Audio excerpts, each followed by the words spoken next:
So you take your sheet of A4 paper, you fold it in half, and even with the little ones you show them how to make a hard fold, which is by running a ruler over the fold itself.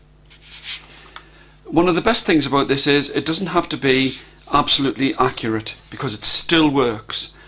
And what we're trying to do is we're trying to get the children to have some kind of confidence in their own abilities.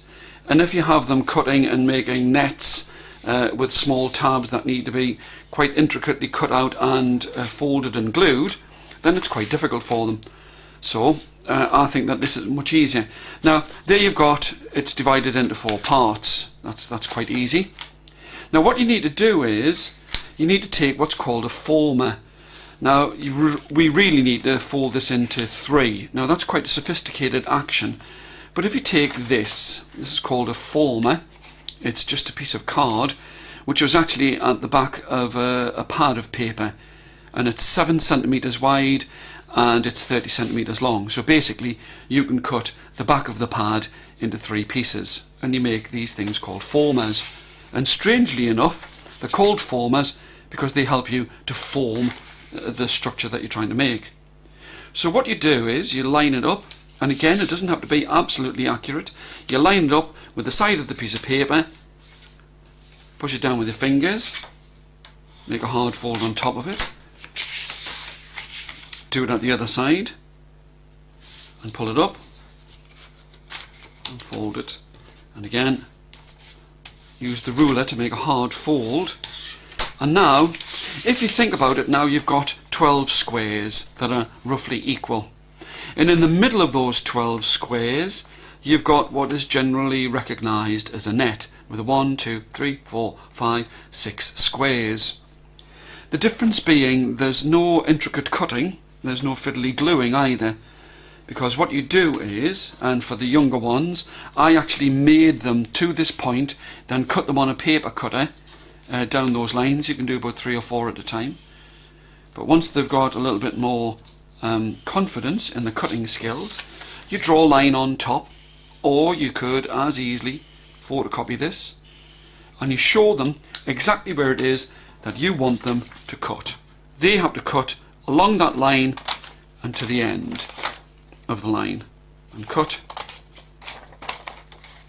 again. So you're really making 6 cuts, and again this doesn't have to be accurate. You're trying to boost the children's confidence in constructing a structure. So here you have it, and what you do is you fold at one end and place a paper clip in. Now if children haven't had any experience of paper clips, what you do is you could give them these much larger paper clips which are easier to use for small fingers, but it is the fact that you use them so that you have the rounded parts down, the double rounded parts down, and it just, with a little bit of application, can be put on. Okay, so now you have the remaining 9 squares. This is the bit that very young children find sort of quite difficult. It's this thing of changing something that is 2-dimensional into something that is 3-dimensional. You get hold of what you've made, which is the lid, you pull that up, you pull the other side up, and you can see that if you've made those hard folds, it almost instantaneously falls into the shape of the box. And you do the same on the other side, and you put the paper clip in. I'll show you with a much larger paper clip. You just slight bit of pressure, place it on the top, and there you've got quite a strong structure, and it is a box.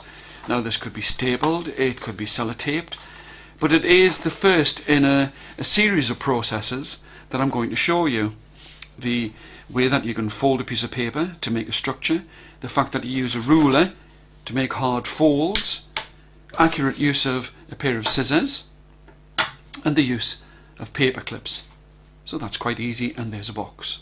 So this time, without talking, what I'll do is I'll make another box, a single sheet of A4 paper.